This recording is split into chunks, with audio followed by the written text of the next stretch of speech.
ఆంధ్రప్రదేశ్‌లో ఏం జరుగుతుంది అనే ఎపిసోడ్‌కి ఇది కొనసాగింపు అనుకోవచ్చు. Episode 2. Can I say it sir? Yeah! Because చాలా ఇష్యూస్ ఉన్నాయి. సో, ప్రజలకి మెమరీ పవర్ తక్కువ అనుకునే నాయకులకి కనువిప్పు కలగాలి అనేది ప్రస్తుత పరిస్థితులు చూస్తుంటే మరోసారి అనిపిస్తుంది. రైట్? సో, దేని గురించి అనేది మనం మాట్లాడదాం. మనకి అడ్వకేట్ బాలాగారు మనతో ఉన్నారు. చాలా అంశాలు చాలా క్రిటికల్‌గా, చాలా స్ట్రెయిట్ ఫార్వర్డ్‌గా మాట్లాడతారు. సో, ఈ ప్రోగ్రామ్ చూసిన వాళ్ళు మేము ఆ కామెంట్స్‌లో కూడా మేము చూస్తా ఉన్నాం. దట్ చాలా తెలియని విషయాలు బాలాగారు చెప్తున్నారని. So, we can expect from this episode as well. So, sir welcome to Sakshi again. Hi. So, ఆంధ్రప్రదేశ్‌లో ఏం జరుగుతుంది? ఎపిసోడ్ 2. ఆంధ్రప్రదేశ్లో లీగల్ మర్డర్స్ జరుగుతున్నాయి. వై ఐమ్ టెల్లింగ్, ఇది వరకు రోజుల్లో మనము ఇల్లీగల్ మర్డర్స్ చూసేవాళ్ళం. అంటే సుపారీ ఇచ్చి చంపేయడం కావచ్చు, లేకపోతే మర్డర్స్ కొన్ని ఇష్యూస్ మీద no murder is legal, right sir? అది ఇల్లీగల్ మర్డర్స్. నా ఇప్పుడు కొత్త ట్రెండ్ వచ్చింది ఆంధ్రప్రదేశ్లో. What is that means, law and ఆర్డర్ని హ్యాండిల్ చేసే పర్సన్స్ అండ్ సిస్టమ్ని హ్యాండిల్ చేసే పర్సన్స్, గవర్నమెంట్ని రూల్ చేసే persons as per rule of లాని ఇంప్లిమెంట్ చేసుకుంటూ ఎలా మర్డర్స్ చేయొచ్చు అనే దానికి ఒక కొత్త ట్రెండ్ని క్రియేట్ చేశారు. What is happening in Andhra Pradesh? Last time మనం ఇంకో ఎపిసోడ్లో చెప్పుకున్నప్పుడు స్కామ్స్ హ్యాపెనింగ్ అనేది. ఇప్పుడు అంటే స్కామ్స్ హ్యాపెనింగ్ అని పక్కకి వెళ్ళిపోతే ఇప్పుడు ఏమైపోయిందంటే డిస్ట్రాయింగ్, హ్యూమన్ బీయింగ్ ని డిస్ట్రాయింగ్. అంటే it's deteriorating, like so many notches down. Like scams అంటే okay, that I'm not saying that అది చిన్న నేరం అని నేను చెప్పట్లేదు. స్కామ్స్ అంటే ఓకే, దట్ సామాన్య ప్రజలు అనుకుంటారు ఇట్ ఇస్ లైక్ మా దాకా రాదు. But where as in here now law and order, police ప్రజలకి రక్షణ కల్పించాల్సిన వాళ్ళు ఎవరిని చంపేస్తారు. And I should ask you sir as an advocate, like న్యాయస్థానాలు, న్యాయమూర్తులకి ఎంత అత్యున్నత స్థానం ఉంది మన సమాజంలో.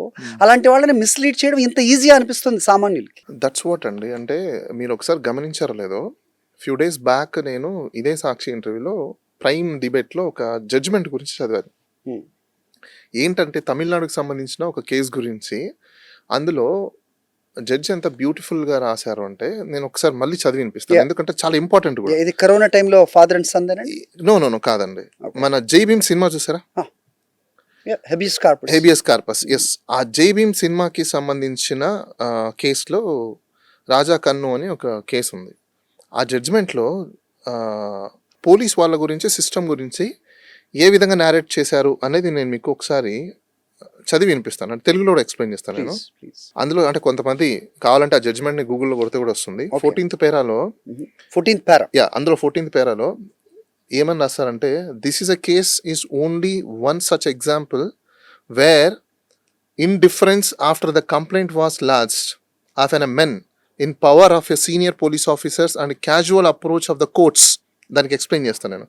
In the proceedings before them like an instant petitions for an writ petition nature of habeas corpus cause sever below of the truth that it is be almost lost. If such peoples who are involved with the affairs of the police as well as of the courts raises to the occasions and act promptly, real danger to the system. Enduku annaru ante, and the polity can be avoided. నేను దానికి ఇప్పుడు best example నేను మీకు చెప్తాను. ఎందుకు ఆ మాట ఆ జడ్జిమెంట్లో 14th పేరాలో రాయాల్సి వచ్చిందంటే, ఎవ్రీడే కోర్టుకు బేసికల్గా ఎవరు వెళ్తారు? న్యాయవాదులు వెళ్తారు, నేరస్తులు డేట్ ఉంటే వెళ్తారు కదా, రైట్? ముద్దాయిలు న్యాయవాదుల కంటే ముందు ఎవరు వెళ్తారు? పోలీసు వాళ్ళ వెళ్ళాలి కదా, వాళ్ళే కదా ఎక్కువ కేసెస్ వచ్చాయి కాబట్టి ఫైలింగ్ చేయడం చెందడం ఎక్కువ వాళ్ళే ఉంటారు. సో అందులో డే టు డే అఫైర్స్లో రోజు కోర్టుకు వెళ్ళి రావడం, చేయడం, ఫైలింగ్స్ చేయడం, కేసెస్ ఎలా ఉంటాయి, బెయిల్స్ ఏంటి, ఆబ్సెంట్ పిటిషన్స్ ఏంటి, రీకాల్ పిటిషన్స్ ఏంటి, విట్నెస్ని రీఎగ్జామినేషన్స్ ఏంటి, రీకాల్ విట్నెసెస్లు ఏంటి, ఇవంతా కోర్టు ప్రొసీజరు. అక్కడ మెరిట్స్, డిమెరిట్స్, ఏ పాయింట్స్ మీద కేసు నడుస్తుంది, ఏ పాయింట్ మీద కేసు నడవదు, జడ్జి గారు ఏ ఎవిడెన్స్ యాక్ట్ ప్రకారం దేన్ని ఎవిడెన్స్ని ఆయన యాక్సెప్ట్ చేస్తారు, ఏ ఎవిడెన్స్ని అడ్మిట్ చేయరు, ఏ నాన్ అడ్మిసబుల్ ఎవిడెన్స్ ఏంటి, ఇవన్నీ బాగా తెలిసింది ఎవరికి? బేసిక్ ఇలా ప్రాసిక్యూషన్ చేసే పోలీస్ వాళ్ళకి, అవునా? ఇప్పుడు వీళ్ళకి లూప్ హోల్స్ కామన్ మ్యాన్ కంటే అడ్వకేట్స్ కంటే ఎక్కువ తెలుసు. నేను I'm not degrading of my self. Advocate కంటే ఎక్కువ ఎందుకు తెలుసు అంటున్నా, they are in functional experts, we're technical experts, we're technical experts, we're law experts, right? But we're not functional experts. అంటే మీరు చేసిన దాన్ని చెక్ లిస్ట్ బేస్ చేసుకొని టిక్ మార్క్స్ పెట్టుకొని రైట్ ఆర్ రాంగ్ వైలేషన్స్ ఎక్కడ అని వెతికి మేము పట్టుకొని కేసుని వాదించే వాళ్ళం మేము. కానీ ఆ టిక్ మార్క్స్ రావడం కోసం చేసే ఫంక్షనల్స్ ఎక్స్పర్ట్స్ ఎవరు? But I use to think it's other way around. Because ఎందుకంటే చాలా సందర్భాల్లో పోలీసులు ఇది ఏ కేసు వీగిపోతుంది, ఏ కేసు వీగిపోదు, ఎక్కడ లూప్ హోల్స్ ఉన్నాయి తెలియక జడ్జి ముందుకు అలా తీసుకెళ్తారు. సో దట్ కొన్నిసార్లు నేరం చేసిన వాళ్ళు కూడా కన్విక్షన్ రాకుండా వాళ్ళు తప్పించుకున్న దాఖలాలు ఉంటాయి. అది పోలీస్ ఇగ్నోరెన్స్ అని నేను అనుకునేవాడిని. But from what you're saying now it's completely long back. అవన్నీ లాంగ్ బ్యాక్. ఇప్పుడు 1970s బిఫోర్ అంటే that's fine, okay. But today's we're in virtual era, we're in cloud era, AI era, quantum technology era we're now. ఈ quantum technology ఎర్రలో errors ఏముంటాయి? ఇలా కొడితే అలా వచ్చేస్తుంది. మొన్నటిదాకా మనం విన్నాం గూగుల్ అమ్మ తల్లి, వికీపీడియా ఫాదర్, ఇప్పుడు ఏఐ చిల్డ్రన్స్ వచ్చేసారు, ఏఐ కిడ్స్ వచ్చేసారు. సో ఈ ఎరాలో మీకు finger tips everything. No need to be refer the many books or many case laws or many cases. Easy accessibility of data వచ్చేసింది, ఈజీ యాక్సెసిబిలిటీ ఆఫ్ ఇన్ఫర్మేషన్ వచ్చేసింది, easy accessibility of how to do అనేది కూడా వచ్చేసింది. So ఇలాంటి సందర్భంలో ఆంధ్రప్రదేశ్లో ఏం జరుగుతుందంటే లీగల్ మర్డర్స్ జరుగుతున్నాయి. That's the happening now.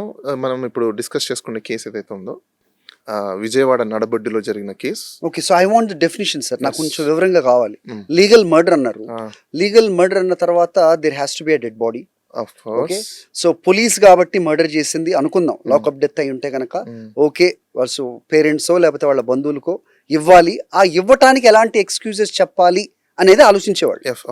ఏ సందర్భంలో థర్డ్ డిగ్రీ వాట్ ఎవర్ జరిగింది, కొన్నిసార్లు హార్ట్ ఫెయిల్ అయిపోయింది, what ever the reasons could be, self defence అనొచ్చు. దాన్ని ఏమంటారంటే ప్రివెన్షన్ గా వాళ్ళు ఏదో ఒకటి ప్లాన్ చేసుకొని ఉండొచ్చు. ఇక్కడ మరి దీన్ని లీగల్ మర్డర్ కి మరి ఎన్ని నాచెస్ అయ్యో ఇది నాకు తెలియదు. Because there is no body. At least అంటే ఎంత బాధాకరం అంటే అండి, వాళ్ళ పేరెంట్స్ అడుగుతున్నారు అట్లీస్ట్ యాషెస్. ఓకే, చంపేశారా ఫైన్, కాల్ చేశారా ఫైన్, బూడిదన్న ఇవ్వండి, ఆస్తికలన్నా ఇవ్వండి. అది కూడా లేదంటే నిన్న ఎవరో మాట్లాడుతానండి లీడర్ దట్ దృశ్యం సినిమా గురించి చెప్తున్నారు ఆయన. So something like really identical. So seriously that what is happening చాలా స్కేరీగా ఉందండి. బికాజ్ వాళ్ళు చెప్పేదానికి జరుగుతున్న దానికి మేము చూస్తున్న దానికి ఇంత తేడా అంటే ఖచ్చితంగా సామాన్యుడికి డౌట్ వస్తుంది. చట్టం, న్యాయం, న్యాయస్థానాలు నిజంగా అవి కరెక్ట్గా ఉన్నాయా? Sorry to say that. అంటే ఎస్, మీరు అన్నట్టు దృశ్యం సినిమా చూసే ఇది చేశారు బేసికల్గా. Why I will tell you. ఇప్పుడు బాడీ దొరికిన, బాడీ ఐడెంటిఫైడ్ బాడీని ఎత్తుకొచ్చి పట్టిన, పేరెంట్స్కి అప్పచెప్పినా, ఇంకోటి చేసినా ఏమవుతుంది బేసికల్గా? There must be a crime register against of them. వాళ్ళు ప్రాసిక్యూట్ అవుతారు, కేసెస్ ఇవన్నీ గోలలు ఇవన్నీ ఉంటాయి, అవునా? ఇప్పుడు క్రైమ్ కట్టి ఛార్జ్ షీట్ వేసి ఫైనల్ రిపోర్ట్ వేసేది ఎవరు? పోలీస్ కదా. వాళ్ళ చేతుల్లో ఉన్న పనిని వాళ్ళు చాలా సాఫీగా చేసుకుంటారా, హెడేక్ కాంప్లికేట్ చేసుకుంటారా, లేకపోతే సాఫెస్ట్ గా చేసేసుకుంటారా? సాఫెస్ట్ గా కదా. ఇప్పుడు దృశ్యం సినిమాలో ఏమని చూపించారు? బాడీనే అసలు ఐడెంటిఫికేషన్ లేకుండా కంప్లీట్ గా హ్యాషెస్ తయారు చేసి పెడతారు, రైట్? ఇక్కడ పోలీస్ వాళ్ళ ఇంటెలిజెన్స్ కూడా ఏ రేంజ్ కి వెళ్ళిపోయింది అంటే, if you find the body, if you hand over the body, or if you deliver the body to the parents, that is very headache for them. Instead of that, if you bury that body, file that body, make it hash and throw it in a sea or any pond, there is matter. There is no proof at all. Body లేనప్పుడు, identifications లేనప్పుడు, proofs లేనప్పుడు, evidence లేనప్పుడు ఇంకేముంది అక్కడ? So is this going to be unsolved case like for ever? No. Yeah, if you say unsolved case అనుకోవచ్చు. If I say no అని కూడా నేను చెప్తా. But you can't prove at the same time. No, I'll tell you why. Again, last scene theory అని ఒకటి ఉంటుంది. Last scene థియరీలో ఎవరైతే ఈ పర్సన్ ని చూస్తున్నారో they are held liable. Again okay, they are held liable. మన సినిమాలలో కూడా చూస్తాం. అదే నాకు తెలిసి నాగేశ్వరరావు సినిమాలోనో దేంట్లో, అంటే సీనియర్ నాగేశ్వరరావు వాళ్ళ సినిమాలో దేంట్లోనో ఆయన లాస్ట్గా ఎవరు చూసారంటే ఒక వ్యక్తి ఎవరైతే చూసారో అతన్నే సస్పెక్ట్గా పరిగణించి అతన్ని పనిష్ చేసేవాళ్ళు. ఎందుకంటే నువ్వు వెళ్ళిపోయిన తర్వాత అతను చనిపోయి పడినాడు కాబట్టి నువ్వే చంపింటావు అనే ఒక అజంప్షన్స్లో తీసేసుకొని దాన్ని అప్పుడు లాస్ట్ సీన్ థియరీ ప్రకారం సర్కమ్టెన్సెస్, ఎవిడెన్స్, విట్నెస్లు వీళ్ళందరినీ కూడా గ్యాదర్ చేసిన తర్వాత వాళ్ళు ఇచ్చే స్టేట్మెంట్ని బేస్ చేసుకొని, ఎవిడెన్స్ని బేస్ చేసుకొని, డిపోజిషన్స్ని బేస్ చేసుకొని వాళ్ళని పనిష్ చేసేవాళ్ళు. ఒకటి. అయితే ఇక్కడ ఇప్పుడు ఎవరు చెప్పాలి విట్నెస్ స్టేట్మెంట్స్? ఎవరు చెప్పాలి? ఐ విట్నెస్లు ఎవరు? లాస్ట్ సీన్ థియరీ ప్రకారం ఎవరు చూస్తున్నారు? ఇప్పుడు ఆయన self confession not acceptable. As per the constitution. Yeah. ఇంకా నెక్స్ట్ ఎవరున్నారు, ఇదంతా ఇన్వెస్టిగేషన్ లో రావాల్సినవి. ఓకే. రైట్. ఈ ఇన్వెస్టిగేషన్ లో నిజంగా ఆ రేంజ్ లో ఇది జరుగుతుందా ఇన్వెస్టిగేషన్ అంటే, if you ask me no అని చెప్తాను నేను. ఓకే. వై? బికాస్ అంటే చాలా మంది చెప్తున్నారు ప్రొసీజర్ గురించి, అంటే ఒక అన్ఐడెంటిఫైడ్ బాడీ దొరికితే ఏం చేయాలి ఏంటి అనే దాని మీద. నేను అది కూడా మీకు ఒకసారి ఎక్స్ప్లెయిన్ చేసి చెప్తాను, ఎందుకంటే కంటిన్యూషన్ ఉంటుంది కాబట్టి. ప్లీజ్. ఇప్పుడు ఒక అన్ఐడెంటిఫైడ్ బాడీ దొరికితే మన ఇండియాలో బేసికల్గా ఏం చేయాలి, సెక్షన్ 174 సిఆర్పిసి ప్రకారము బాడీని ఫస్ట్ అన్ఐడెంటిఫైడ్ బాడీ కింద కేసు రిజిస్టర్ చేసి దాన్ని అన్క్లెయిమ్డ్ కింద పెట్టి పోలీస్ స్టేషన్లో రిజిస్టర్ ఆఫ్ కేసు చేసి ఇనిషియేషన్ చేస్తారు ఇంక్వెస్ట్ రిపోర్ట్కి. ఇంక్వెస్ట్ రిపోర్ట్ అంటే పోస్ట్ మార్టము, ఇంకా మెడికల్ సంబంధించిన అన్ని చేసిన తర్వాత దాన్ని ఐడెంటిఫికేషన్ కోసము మొత్తం పోలీస్ డేటా అని వెరిఫై చేస్తారు. ఇప్పుడు వీళ్ళు అన్నట్టు రౌడీ షీటర్ అంటున్నారు, ఇంకోటి అంటున్నారు, వాట్ ఎవర్ ఇట్ మేబీ. ఒక సిస్టమ్ ఉంది, అంటే సెంట్రల్ గవర్నమెంట్ ఇంట్రడ్యూస్ చేసిన, మినిస్ట్రీ ఆఫ్ హోమ్ అఫైర్స్ వాళ్ళు ఇంట్రడ్యూస్ చేసిన ఒక సిస్టమ్ ఉంది, క్రైమ్ మల్టిపుల్ ఏజెన్సీ సెంటర్ అంటారు. అంటే దాన్ని క్రైమ్ మ్యాక్ అని అంటారు, ఎంఎస్సి. ఓకే. ఎందుకు దాన్ని క్రైమ్ మల్టిపుల్ ఏజెన్సీస్ అంటారు, డిఫరెంట్ టైప్ ఆఫ్ ఏజెన్సీస్ ఇండియాలో ఉన్న వాళ్ళు ప్రతి ఒక్కరు కూడా అందులో క్రైమ్ రికార్డ్ని ఫైండ్ అవుట్ చేయడానికి ఉంటుంది. సో ఫింగర్ ప్రింట్స్ ఉంటాయి, లేకపోతే ఇంకా రకరకాల ఐడెంటిఫికేషన్స్ని వాళ్ళు క్రిమినల్స్కి సంబంధించి, criminal in the sense not a criminal, every offence that lodged and offence ఏవైతే ఉన్నాయో వాటికి సంబంధించినవన్నీ దాంట్లో వాళ్ళు ఎంటర్ చేసి పెడతారు. ఓకే. సో దాని ద్వారా మీరు సెర్చ్ చేయగానే మొత్తం డీటెయిల్స్ అన్ని వచ్చేస్తాయి. ఈ డీటెయిల్స్ అన్ని వచ్చేసినప్పుడు దీంతో ఇంకోటి కూడా ఉంది, ఈ మల్టిపుల్ స్టేట్స్లలో అన్ఐడెంటిఫైడ్ బాడీస్ యొక్క లిస్ట్ మెయింటైన్ చేస్తారు. అది ప్రతి చోట కూడా, ఈవెన్ వెబ్సైట్స్ ఉండేదానికి సెంట్రల్ గవర్నమెంట్, స్టేట్ గవర్నమెంట్ దీనికి అప్లికబుల్ అంటే వ్యూవర్స్ కి ఈజీగా చేయడానికి. అందుకోసం ఇక్కడ బాడీయే లేదు, నేను అక్కడికే వస్తున్నా, ఎందుకంటే బాడీ ముందు ఉండింది కాబట్టి మాట్లాడదాం మనం. సో వీళ్ళు చెప్పేది ఏంటి, బాడీ ఐడెంటిఫై చేయలేము, మేము చేయలేదు కాబట్టి అని అంటున్నారు. కాబట్టి దాన్ని అక్కడికి ఇది తీసుకొని అక్కడ కనెక్ట్ చేద్దాం. ఇప్పుడు ఆ సిస్టమ్స్ అన్ని వెరిఫై చేసిన తర్వాత దెన్ వీళ్ళు 72 hours వెయిట్ చేసి పేపర్ పబ్లికేషన్స్ ఇచ్చి, ఇప్పుడున్న పరిస్థితులలో లోకల్ ఏరియాస్లో సర్కంటెన్స్లో అన్ని పోలీస్ స్టేషన్లకి ఇన్ఫర్మేషన్స్ పంపించి, వీళ్ళు అక్కడి నుంచి ఎటువంటి ఇన్పుట్స్ రానప్పుడు దాన్ని ఫస్ట్ మెడికల్ ఎడ్యుకేషన్ పర్పస్ గురించి ఆ బాడీని హ్యాండ్ ఓవర్ చేయాలి ఫస్ట్, లైక్ ఎ కడావర్. దానికి ఒక యాక్ట్ ఉంది మళ్ళీ. అయితే దానికి పాథాలజీ అనాటమీ యాక్ట్ 1955 అని ఒకటి ఉంటుంది, దాంట్లో క్లియర్ ప్రొసీజర్ ఉంటుంది. దాని ప్రకారమే వీళ్ళు ఏం చేయాలి, ఏం చేయకూడదు, ఏంటి చేసి వీళ్ళు ఇది చేస్తారు. ఏంటి, ఆ బాడీని ఒకవేళ for example it is a fit for medical education, then they will hand over to the medical department, right, and they will work on it. లేదు అది ఒకవేళ పనికిరాదు, ఇంకా మెడికల్ ఎగ్జామినేషన్స్కి యూజ్ లేదంటే then now they will transfer to the ceremony. I mean వాళ్ళకి ఎవరైనా బంధువులు వచ్చి క్లెయిమ్ చేస్తే వాళ్ళకి ఇచ్చేస్తారు, వాళ్ళు చూసుకోవచ్చు, బరియల్ చేసుకోవచ్చు. అది కూడా లేదంటే మున్సిపాలిటీకి హ్యాండ్ ఓవర్ చేసి వాళ్ళు బరియల్ చేయడమో లేదంటే ఫైర్ చేయడం, బర్న్ చేయడమో ఏదో ఒకటి చేస్తారు. ఇదొకటి. సో ఇక్కడ ఈ సెగ్మెంట్స్ ఎక్కడ తీసుకోవాలా, వీళ్ళు చెప్పే ఇన్ఫర్మేషన్ ఇన్పుట్స్ ప్రకారమే తీసుకుందాం. ఒక సెకండ్, అన్ఐడెంటిఫైడ్ బాడీ దొరికింది కాబట్టి అది కాల్ చేశారు, అది ఎవరిది ఏందో మేము అర్థం చేసుకోలేకపోయామని అంటున్నారు కదా. ఎందుకు ఇది మర్డర్ అంటున్నారంటే, ఈ మర్డర్ చాలా ప్రీ ప్లాన్డ్గా ఎందుకు జరిగింది, లీగల్ మర్డర్ ఏం జరుగుతుంది ఆంధ్రప్రదేశ్లో అంటే లీగల్ మర్డర్ ఎందుకన్నానంటే, నేను వీళ్ళకి లీగల్ నాలెడ్జ్ ప్రాపర్గా ఉంది. చిన్న గ్యాప్ ఉంది సార్. ఇప్పుడు ఏంటి వీళ్ళు చెప్తున్నారా that that is we found it as an unidentified body, అందుకే మేము కాల్ చేసాం. But some media speculations no as of now because I came out from the studio at 1:30 అప్పటి వరకు అయితే ఇలాంటిది ఏం లేదు. బికాజ్ కోర్టుకి వీళ్ళు ఎవిడెన్సెస్ ఇస్తున్నారు. ఏ ఎవిడెన్సెస్, సీసీటీవీ ఫుటేజ్ కానీ లేకపోతే వాళ్ళ మదర్ ఫోన్ కాల్ డేటా కానీ ఇవన్నీ కూడా ఇస్తున్నారు. So as of now the last time I checked, now if you say something new that is new to me. No. Why? Because I am also relying upon the social information. Yeah, but you just claim it. Yeah, that is what you know. Because the source of information, where in the sense the open source is available, the information, whatever the media and as well as of people are what their parents are who are maybe saying. వాళ్ళు ఏదైతే చెప్తున్నారు parents, ఆ information ని base చేసుకొని మనం వెళ్దాం. So ఇప్పుడు వాళ్ళు ఇచ్చిన ఇన్ఫర్మేషన్ ని బేస్ చేసుకొని మనం వెళ్ళేటప్పుడు ఏమవుతుందంటే ఇక్కడ 2 things జరుగుతాయి. ఒకటి, అది కరెక్ట్ ఇన్ఫర్మేషన్ కావచ్చు, కరెక్ట్ కాకపోవచ్చు. ఇప్పుడు వాళ్ళు ఇన్వెస్టిగేషన్ చేస్తున్నారు కాబట్టి ఒకవేళ ఫర్ ఎగ్జాంపుల్ ఆర్గ్యుమెంట్ సేక్ వాళ్ళ పేరెంట్స్ ఏదైతే అలిగేషన్స్ చేస్తున్నారో దాన్ని తీసుకున్నప్పుడు మనము ఇక్కడ లీగల్ మర్డర్ అని మనం ఎందుకు అనాల్సి వస్తుందంటే బాడీ లేదు. ఇప్పుడు ఆ బాడీని వీళ్ళు ఫైండ్ అవుట్ కూడా చేయలేరు. ఒకవేళ బాడీ లేనప్పుడు, అసలు బాడీ దొరకనప్పుడు యాజ్ పర్ పోలీస్ రూల్స్ ప్రకారం కావచ్చు, పోలీస్ మాన్యువల్ ప్రకారం కావచ్చు, అపెక్స్ కోర్ట్ రూలింగ్ కావచ్చు, రూల్స్ కావచ్చు, ప్రొసీజర్ కావచ్చు, ఏది తీసుకున్నా కూడా 7 years ఒక బాడీ అన్ఐడెంటిఫైడ్గా కానీ ఒక పర్సన్ మనకు కనిపించకుండా పోతే, ఫైండ్ అవుట్ చేయలేకపోతే, it is deemed to be deceased. అది వాళ్ళకి తెలుసు. It's basic principle. Sir I think this is going to be a classic case in India sir, because news papers లో మనం డెడ్ బాడీ చూసాం, we are still calling it as a missing case. And I don't know that you know what to define. ఏమన్నాని మీరే చెప్పాలి.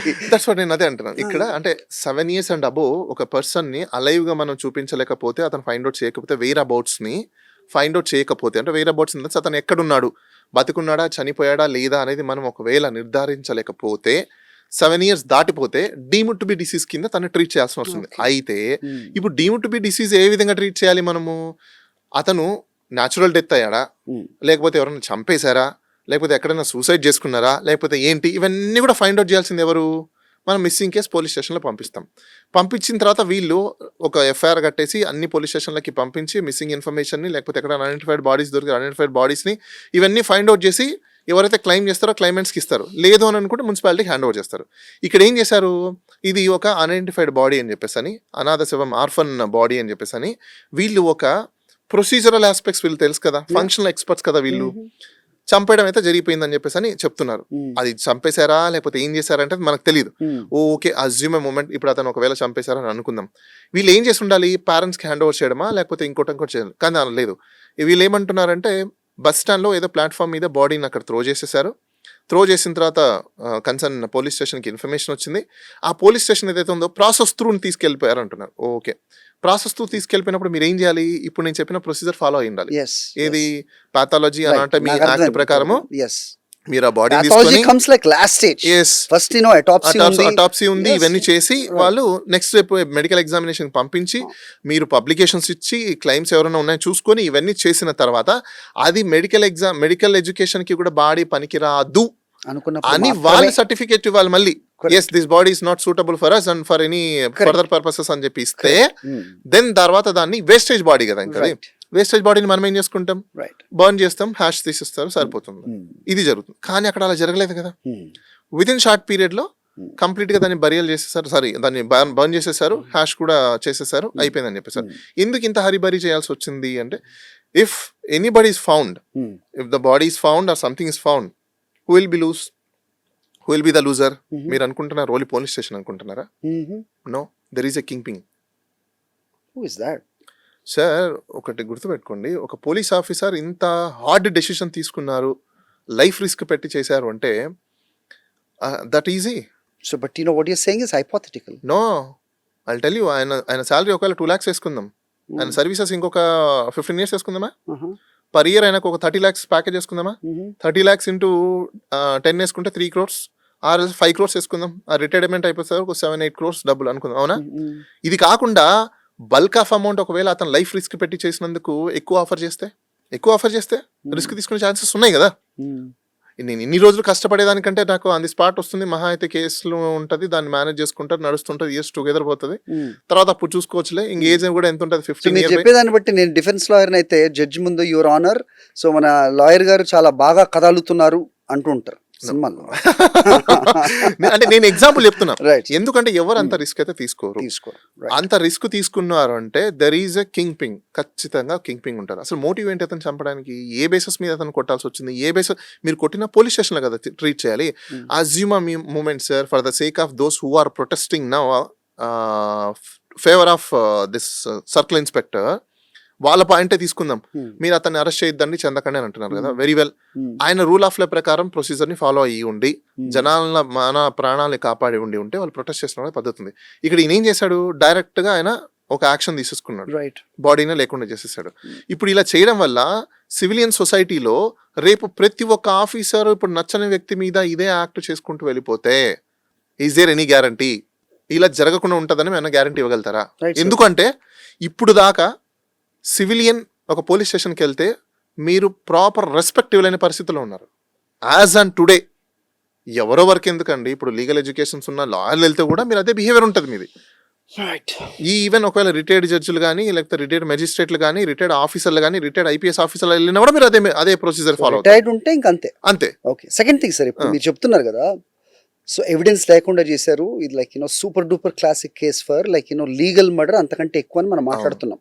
ఇప్పుడు కోర్టుకి ఇప్పుడు SIT already government ఒకటి ఏర్పాటు చేసింది. ఆ సిట్ ఏంటి అంటే మొత్తం బూడిదైపోయిన తర్వాత ఆ బాడీ ఇప్పుడు వచ్చి ఏం చేస్తుందో ఎవరికి తెలియదు. సెకండ్ ఏంటంటే కోర్టు అడిగింది మొత్తం సీసీటీవీ ఫుటేజ్ కానీ on the request of like parents, hard disk కానీ అక్కడ ఉన్న ఇదంతా కూడా తీసుకొచ్చి ఇవ్వాలి అంటే ఎవిడెన్స్ సీల్డ్ కవర్లో ఇచ్చారు. ఇప్పుడు బాడీనే లేకుండా చేసినంత జాగ్రత్త పడిని సో మీరు చెప్పిన దాంట్లో ఫంక్షనల్ ఎక్స్పీరియన్స్ ఉండే పోలీసు వాళ్ళు వాళ్ళ స్టేషన్ లో జరుగుతున్న ఒక లాకప్ డెత్ అనుకుందాం, ఓకేనా, దానికి సంబంధించిన సీసీటీవీ ఫుటేజ్ ని గానీ ఎవిడెన్సెస్ ని గానీ ఉంచే అవకాశం ఉంటుందా? వాళ్ళ దగ్గర డిలీట్ చేసేస్తుంటారు. అంటే నేను అంటే ఒకవేళ అక్కడ అవైలబుల్ లేవు అనుకోండి, సపోజ్ సార్ ఆ పోలీస్ స్టేషన్ సంబంధించిన ఆ పీరియడ్ ఉన్న డేటా లేదు అంటే మాత్రం we can take as a presumption or assumptions there is something fishy. Okay, there is something fishy మీద court may take an cognizance and court may order for special. Precedents there are ఉన్నాయండి? Many, చాలా ఉన్నాయి. ఎందుకు మీకు నేను చదివి వినిపించిన ఒక జడ్జ్మెంట్ ఉంది కదా, రాజా కన్ను సంబంధించిన జడ్జ్మెంటే. దీంట్లో కోర్టు ప్రెజంప్షన్ అజంప్షన్స్ కింద దెర్ ఈస్ రీజనబుల్ డౌట్ ఉన్నప్పుడు ప్రైమా ఫేసిస్ అడ్మిటెడ్ అని చెప్పేసి అని దెన్. సో ఎవరు బలి అవ్వబోతున్నారు అంటే సస్పెండ్ అవ్వబడ్డ నాగరాజ్ సిఐయా, కనబడకుండా పోయిన 6 కానిస్టేబుల్సా, మీరు చెప్పినట్టు ఒక king pin that will be revealed any అది ఎవరు చెప్పాలి అంటే ఇప్పుడు ఎవరైతే ఆ స్టేషన్ లో ఉన్న కానిస్టేబుల్స్ కావచ్చు, ఆ సిఐ కావచ్చు, లేకపోతే అక్కడ ఉన్నప్పుడు ఎస్ఐలు కావచ్చు, లేకపోతే టాస్క్ ఫోర్స్ అని అంటున్నారు టాస్క్ ఫోర్స్ కావచ్చు, ఎవ్రీడే వీళ్ళకి కాన్ కాల్ జరుగుతుంది మార్నింగ్ లో. లాకప్ లో ఉన్న పర్సన్స్ గురించి కూడా లాకప్ డైరీ అని ఒకటి ఉంటుంది, కేస్ డైరీస్ ఉంటాయి, డే డైరీస్ ఉంటాయి, ఇవన్నీ ఉంటాయి. ఎవ్రీడే వీళ్ళు రిపోర్ట్ చేస్తారు ఎవరు వాళ్ళ సుపీరియర్ బాసెస్కి. సో వీళ్ళలో ఎవరో ఒకరు వాలంటరీగా కానీ లేకపోతే ఇన్వెస్టిగేషన్లో కానీ బయటపడాల్సిందే. వాళ్ళు చెప్తే తప్ప వాట్ ఈస్ ట్రూత్ అనేది మనకి తెలియదు, ఎందుకంటే because they are executors, they are directors, we are not. So ఇందులో కింగ్ పింగ్ ఎవరు అనేది అప్పుడు బయటపడుతుంది. ఖచ్చితంగా దీంట్లో పొలిటికల్ ఆర్ క్యాపిటలిస్ట్ హస్తం లేకుండా ఇంత పెద్ద రిస్క్ అయితే తీసుకోరు, దట్ షూర్. ఎందుకంటే ఒక క్రిమినల్ కేసెస్ ఉన్నాయని చెప్పేసి అని ఒక వ్యక్తిని చంపాలి, ఇలా చంపుతారు అంటే ఇట్స్ నాట్ దట్ ఈజీ. అంత సినిమా లేదనమాట. ఈవెన్ మీరు రౌడీ షీటర్ అన్నా కూడా ప్రతిసారి రౌడీ షీటర్ని మానిటర్ చేస్తుంటారు. ఇంకో విషయం, వాళ్ళు రౌడీ షీటర్ అంటే ఆంధ్రప్రదేశ్లో గవర్నమెంట్ ఏమైనా డాంకీ హంటింగ్ చేస్తుందా? నాకు డౌట్ ఉంది. ఎందుకు డాంకీ హంటింగ్ చేస్తుందని డౌట్ ఉందంటే, ప్రొవిషన్ ఆఫీసర్స్ అని కొందరు ఉంటారు బేసికల్గా.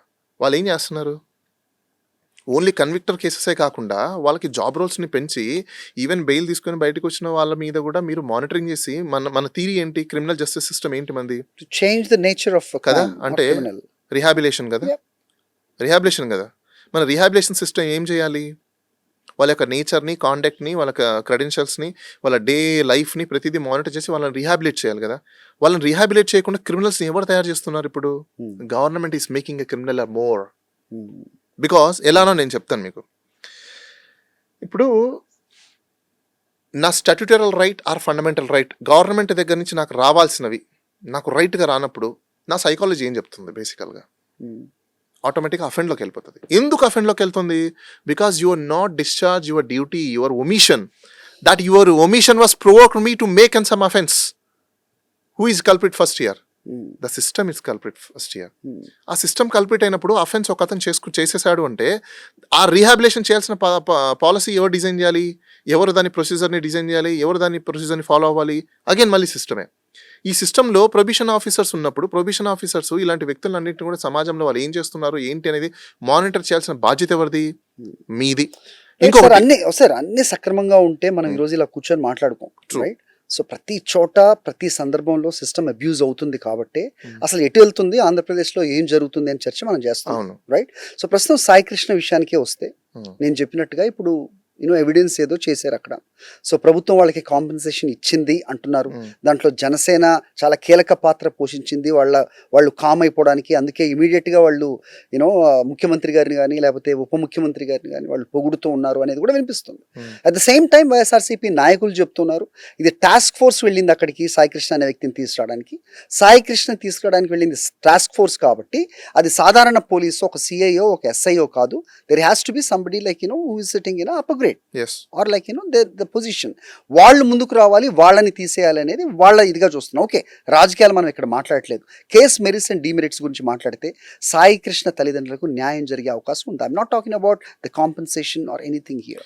సార్, ఈ కేసు సాయి కృష్ణకి జరిగింది, వాళ్ళ పేరెంట్స్ కి జరిగింది అనే కోణంలో చూడడం మనం ఆపేయాలి. Okay, this crime is against of the state or state civilian. ఎందుకంటే ఈరోజు వాళ్ళ ఫ్యామిలీ ఒకటి కాదు suffers. Maybe today they are sufferers, but tomorrow a number of there's a Kranti Kumar case. Yes, exactly. ఇప్పుడు అతని మీదనే చాలా మంది సమ్ వీడియోస్ కూడా మనం చూస్తున్నాం, సూసైడ్ చేసుకున్న వీడియోస్. అంటే ఇలాంటి ఎన్ని కేసెస్ ఉన్నాయి, ఎంతమంది టార్చర్ పడుతున్నారు, ఎంతమంది సఫర్ అవుతున్నారు అనేది is very important. Now the social సొసైటీలో మనం ఉన్నాం, సివిలియన్ సొసైటీలో మనం ఉన్నాం. ఇప్పుడు సివిలియన్స్ సివిక్ సొసైటీని నిన్న పవన్ కళ్యాణ్ గారు ఏదో మాట మంతి ఒక ప్రోగ్రామ్ లో సివిక్ సొసైటీని మనం క్రియేట్ చేయాలన్నారు చూసారా, దట్ ఈస్ వెరీ ఇంపార్టెంట్. నన్ను అడిగితే ఆయన ఎందుకు తెలుసు అన్నాడో తెలియకన్నాడో నాకు తెలియదు కానీ బట్ ఈస్ వెరీ ఇంపార్టెంట్. బాగా మంచి వర్డ్స్ వస్తాయి నా దగ్గర. ఎందుకంటే సివిక్ సొసైటీని క్రియేట్ చేసి ఇలాంటి కల్ప్రిట్స్ ఆఫ్ ఆఫీసర్స్ ని, ఇలాంటి కల్ప్రిట్స్ ఆఫ్ మినిస్టర్స్ ని, ఇలాంటి కల్ప్రిట్స్ ఆఫ్ పొలిటీషియన్స్ ని ఎరాడికేట్ చేయాల్సిన అవసరం చాలా ఉంది. ఎందుకంటే ఇప్పుడు ఈ క్యాపిటలిస్ట్ పొలిటీషియన్స్ ఎవరైతే ఉన్నారో, వన్ సైడ్ వర్షన్స్ ని తీసుకొని మాట్లాడే పొలిటీషియన్స్ ఎవరైతే ఉన్నారో, సొసైటీ గురించి అవగాహన లేకుండా మాట్లాడే పొలిటీషియన్స్ ఎవరైతే ఉన్నారో, ప్రొవోకింగ్ చేసే మాట్లాడే పొలిటీషియన్స్ ఎవరైతే ఉన్నారో, మినిస్టర్స్ కానీ పొలిటీషియన్స్ కానీ, వాళ్ళ వల్ల జరుగుతున్న యాక్ట్ ఇది. ఈ రోజు ఈ Sai Krishna for example rowdy sheeter అయ్యాడు, లేకపోతే కేసులు ఎక్కువ పడ్డాయి, ఇలాంటివన్నీ జరిగాయంటే రీజన్ ఎవరు తెలుసా మీకు? రీజన్ ఎవరు? మీరు ఇలా మాట్లాడితే ఏముంటుందంటే మీరు నేరస్తుల్ని ప్రోత్సహిస్తున్నారా? కాదు, నేరం చేసిన చూపిస్తున్నారా? ఓకే, నేరం చేసిన వ్యక్తులు అతన్ని 2 కేసులు 3 కేసులు లేకపోతే 5 కేసులు ఉన్నాయని చెప్పేసి అని మీరు చంపేశాడు మంచిదని అంటున్నారు కదా. No, I'm not saying that. But you know, whoever saying that, yes, I don't. ఎవరైతే చెప్తున్నారో Right. సమాజంలో ఎవరైతే ఈ రోజు అలా చేయడం మంచిదని అంటున్నారు కదా, ఆర్గ్యుమెంట్ సేక్ మీరు చెప్పింది కరెక్ట్ అనుకుందాం. ఇదే యాక్ట్ అందరికి చేసేద్దామా? ఇదే యాక్ట్ వీళ్ళు చేసింది కరెక్ట్ అని అనుకున్నప్పుడు మీరందరం ముందుకు వచ్చి అందరు పోలీసు వాళ్ళని తీసుకోవాలని, ఇప్పుడు ప్రస్తుతం గవర్నమెంట్ లో ఉన్న మినిస్టర్లు ఎమ్మెల్యేలు ఎంత మీద నెంబర్ ఆఫ్ కేసెస్ ఉన్నాయి, మోర్ దెన్ 5 కేసెస్ వేసుకుందాం, ఉన్న వాళ్ళని అంతా ఇదే చేయండి, చేస్తారా?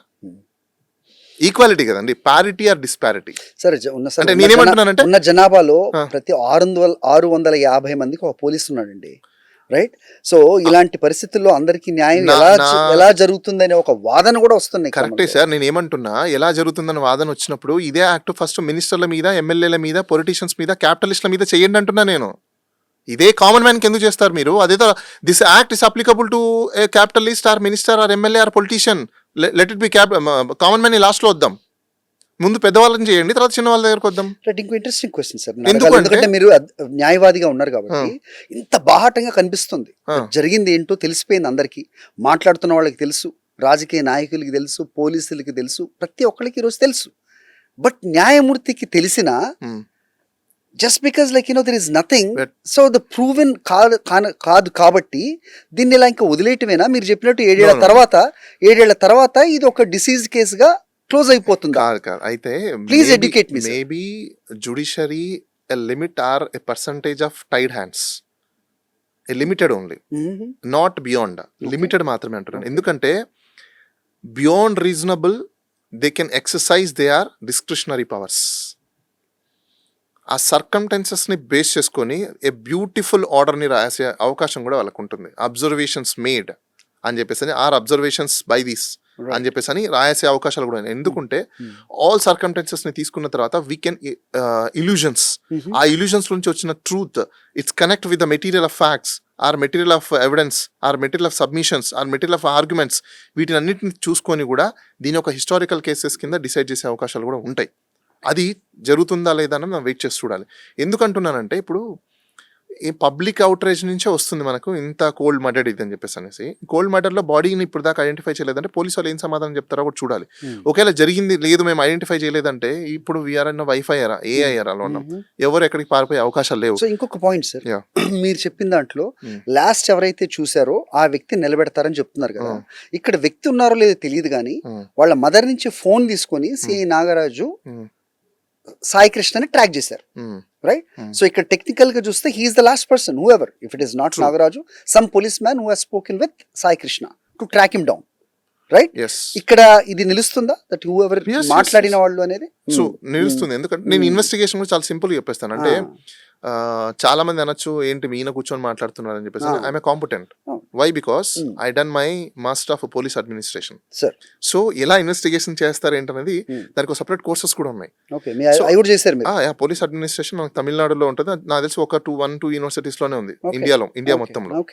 అయితే ఇప్పుడు వీళ్ళు ఇక్కడ ఇన్వెస్టిగేషన్ వాళ్ళ ఇంటికి వెళ్తున్నారు. ఫస్ట్ విక్టిమ్ ఇంటికి వెళ్ళడం చేయడం అది కాదు వాళ్ళు చేయాల్సింది. It's not their duty. వాళ్ళ ఇంటికి వెళ్తే మీకేం ఎవిడెన్స్ వస్తాయి? వాళ్ళ ఇంటికి వెళ్తే మీకేం ఎవిడెన్స్ వస్తాయి?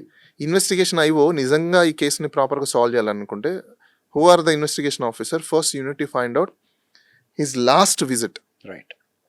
లాస్ట్ కాల్ ఏం చేసుకున్నారు, ఎక్కడి నుంచి వచ్చాయి, దాంతోపాటు ఎక్కడో మార్కాపురం నుంచి తీసుకొచ్చారు ఏంటని చెప్తున్నారు చూసారా, ఆ రూట్ యొక్క ప్రతి సీసీ కెమెరాస్ తీయించాలి ఫస్ట్. సిటీలో ఉన్న ప్రతి సీసీ కెమెరాలు తీయించాలి, పోలీస్ స్టేషన్ నియర్ బై ఉన్న సీసీ కెమెరాలు తీయించాలి. ఎక్కడో చోట ఏదో ఒక దాంట్లో కన్ఫామ్గా పడి ఉంటారు. ఈవెన్ బస్ స్టాండ్లో ఉన్న చోట కూడా ఏదో ఒక వేలో వెళ్ళింటారు కదా, దొరుకుతారు. బట్ ఇదంతా సరే ఈ chain అంతా- చెప్పేది ఇంటెంట్ ఉన్నప్పుడు ఎస్ పోలీసులకు కానీ లేకపోతే నిజంగా పరిశోధన చేసే వాళ్ళకి కానీ వీళ్ళందరికీ ఇంటెంట్ ఉన్నప్పుడు మీరు చెప్పినవన్నీ ఇంత చేయాలి. అసలు దాన్ని చంపేద్దాం, దాన్ని మాప్ చేసేద్దాం అనే ఇంటెంట్తో ఉన్నవాళ్ళు ఇవన్నీ కూడా బయట పెట్టే ఛాన్స్ ఎక్కడ ఉంటుంది సార్? సార్ అందుకోసమే ఎక్కడో చోట క్రైమ్ చేసిన వాడు ఏదో ఒక సందర్భంలో ఎక్కడో చోట ఎవిడెన్స్ లూజ్ చేసి ఉంటాడు అని చెప్పి మనం వింటుంటాం సినిమాలలో. ఇక్కడ కూడా సేమ్ అంతే, జరిగి ఉంటుంది. ఎక్కడో చోట మిస్ చేసే ఉంటారు. ఎందుకు ఎన్ని మిస్ చేశారు? వీళ్ళు చాలా మిస్ చేశారు. అన్ఐడెంటిఫైడ్ బాడీ అని చెప్పేసి చేశామని చెప్పేసి అని కొంతమంది, పోలీస్ వాళ్ళు లేదు దీన్ని బయటికి తీసుకెళ్ళిపోయి పోలీస్ లాకప్లో జరగలేదు, ఒక హోటల్కి తీసుకెళ్ళి జరిపారని కొంతమంది, ఇలా రకరకాలుగా చెప్తున్నప్పుడు ఎక్కడో చోట ఏదో మిస్ అయి ఉంటుంది. అందులో నుంచి ఏ ఒక్కరు వచ్చి ఐ విట్నెస్ కింద ఒకవేళ చెబితే మాత్రం ఖచ్చితంగా అందరు ఎవరెవరైతే సిస్టంలో ఉన్నారో, ఎవరెవరైతే దీంట్లో ఇన్వాల్వ్మెంట్ ఉన్నారో అందరు బయటకు వస్తారు. అయితే ఇక్కడ ఇంకోటి ఉంది, ప్లీ గిల్టీ ఒకవేళ తీసుకొని ఐఓ కానీ ఇగోండి ఇది చేయడానికి రీజన్ ఇది, మొత్తం దీంట్లో ఇన్వాల్వ్ అయిన వాళ్ళు వీళ్ళు అని చెప్పేసి మాత్రం ఒకవేళ ప్లీ గిల్టీ తీసుకుంటే మాత్రం, బార్గెనింగ్ చేసుకుంటే మాత్రం ఈయన కొంచెం బయటకు వచ్చే అవకాశాలు ఉన్నాయి. అంటే ఈయన లెస్ పనిష్మెంట్ తో బయటకు వచ్చేసి హ్యాపీగా లైఫ్ లీడ్ చేయొచ్చు. ఎందుకంటున్నానంటే ఒకవేళ గిల్ట్ ఉంటే ఈయనకి జరిగిందని గిల్ట్ ఉంటే మాత్రం, మనం చూసాం మన ఆయన పేరేంటి, ఒక మర్డర్ కేసులో దేంట్లోనో నేను చంపిన తర్వాత కూడా ఆయన ప్లీ గిల్టీ అప్లికేషన్ పెట్టుకొని అప్రూవ్డ్ గా మారిపోయాడని చెప్పేసి అని వస్తుంటాయి చూసారా? Yes exactly. ఇప్పుడు ఆయన ఫ్రీగా తిరుగుతున్నాడు కదా. సో ఆఫ్ కోర్స్ అలా ఇప్పుడు ఈయన కూడా బార్గెనింగ్ చేసుకొని ఒకవేళ ఈయన అప్రూవ్డ్ గా మారిపోయి ఎవరెవరైతే సిస్టమ్ హై నెట్వర్క్ వరకు ఉన్నారో బయట పెట్టేస్తే మాత్రం ఖచ్చితంగా ఈయన కూడా బయటకు వచ్చే అవకాశం. Unlikely in the sense if really feels guilty, genuine officer అయి ఉండి ఒకవేళ ఇతను కాన్షియస్ ఒప్పుకోకుండా అయ్యో నేను తప్పు చేశాను అని చెప్పేసి ఏమాత్రం ఫీల్ అయితే మాత్రం ఖచ్చితంగా ఆ పని చేస్తే రేపు సిస్టమ్ బాగుపడుతుంది. నేను ఎందుకు అంటున్నానంటే, మేబీ ఈ రోజు ఈ ఆఫీసర్ యాక్ట్ చేశారు, వన్ ఫైన్ డే మార్నింగ్ ఇదే ఆఫీసర్కి లేకపోతే ఇదే ఆఫీసర్ సంబంధించిన బంధువులకి ఫ్యూచర్లో ఉన్న ఆఫీసర్స్ ఈ యాక్ట్ చేశారనుకోండి, that day he will feel bad.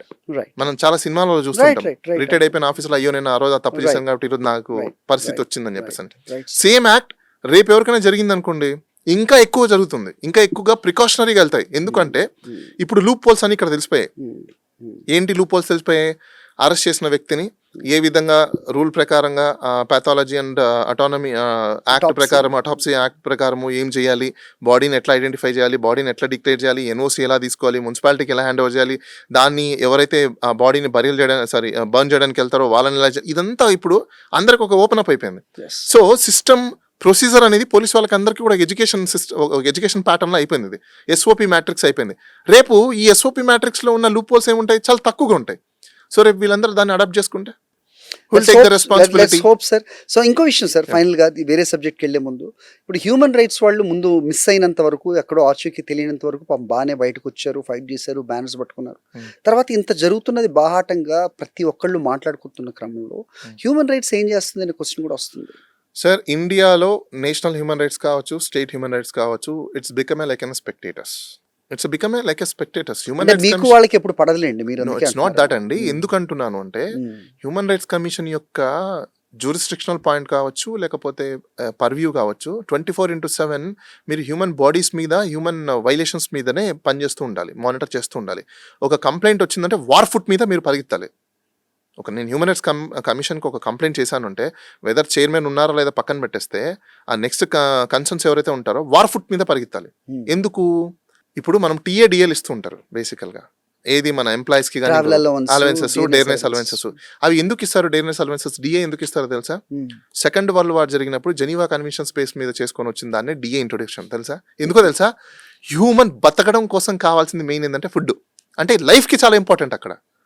కానీ ఇక్కడ మనం ఎక్కడ లైఫ్కి ఇంపార్టెన్స్ ఇస్తున్నాం? హ్యూమన్ రైట్స్ కమిషన్ ఇప్పుడు యునైటెడ్ నేషన్లో ఎందుకు మనం హ్యూమన్ రైట్స్ మీద అంత వాల్యూ తీసుకుంటాం? ఎందుకు తీసుకుంటాం మనం? బేసికల్గా హ్యూమన్ లేకపోతే there is no society at all. So your first priority to save the human or save the human life. That is important. ఎన్ని డిపార్ట్మెంట్లు తప్పు చేయొచ్చు కానీ అది స్టాట్యుటరీగా రైట్ ఆర్ రాంగ్, ఒక హ్యూమన్ చేసిన తప్ప రైట్ అనేది స్టాట్యుటరీ చూసుకుంటుంది. కానీ బాడీని సేవ్ చేయాల్సిన, లైఫ్ని సేవ్ చేయాల్సిన బాధ్యత ఎవరి మీద ఉంటుంది అంటే హ్యూమన్ రైట్స్ కమిషన్ మీద ఉంటుంది.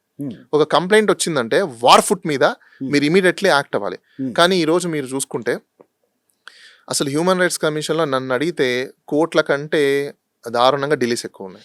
Right sir, right. Let's move to other subject. కాకపోతే దానికంటే ముందు ఒక్కసారి ఇప్పుడు పేపర్లో కనిపిస్తున్న ఎవిడెన్సెస్ అవ్వచ్చు, చూసిన డెడ్ బాడీని అవ్వచ్చు, ఇవన్నీ చూసి కోర్టులు ఏమైనా సుమోటోగా దీన్ని స్వీకరించి స్వయం ప్రతిపత్తితో ఒక investigation, I'm not talking about the SIT which appointed by the government, ఏదన్నా అలాంటిది ఏదన్నా ఆశించచ్చా ఒక సామాన్యుడు? అంటే సుమోటో అనే దానికంటే already there is a petition, habeas corpus. Habeas corpus, there is no limit, sky is the limit. Okay, so so we already have, you guys have weapon under article 226 లో there is no limit, okay, sky is the limit. okay, వాళ్ళు వాళ్ళ యొక్క powers ని డిస్క్రిషనరీని enlarge చేయొచ్చు, right, elastic లాగా ఎంత వరకైనా ఎన్లార్జ్ చేయొచ్చు. right, దెర్ ఈస్ ఎక్స్టెన్షన్ ఎంత వరకు వెళ్ళొచ్చు. For the interest of justice, delivery system లో ఇంట్రెస్ట్ ఆఫ్ జస్టిస్ గురించి వాళ్ళు ఖచ్చితంగా ఒకవేళ ఎక్సర్సైజ్ చేయాలనుకుంటే ఎంతవరకైనా ఎక్సర్సైజ్ చేసి జస్టిస్ చేసే అవకాశాలు అయితే ఉంటాయి. లెట్స్ హోప్ సార్, మీరు అన్నట్టుగా let's not limit this to Sai Krishna or his parents or జరుగుతున్న ఎపిసోడ్ కంటే కూడా, సో ఒక లాకప్లో జరిగిన ఒక ఆకృత్యానికి, ఆ జరిగిన 3rd డిగ్రీకి, ఆ తర్వాత జరిగిన ఈ బాడీ మాయమైన విధానం కానీ, ఇవన్నీ కూడా ఫ్యూచర్లో నిజంగా దీన్ని ఒక ఎగ్జాంపుల్గా తీసుకొని ఎవరు చేయకూడదు, దానికి సరిపడా చర్యలు అయితే ఖచ్చితంగా న్యాయస్థానాలు తీసుకుంటాయని అయితే మేము ఆశిస్తున్నాం.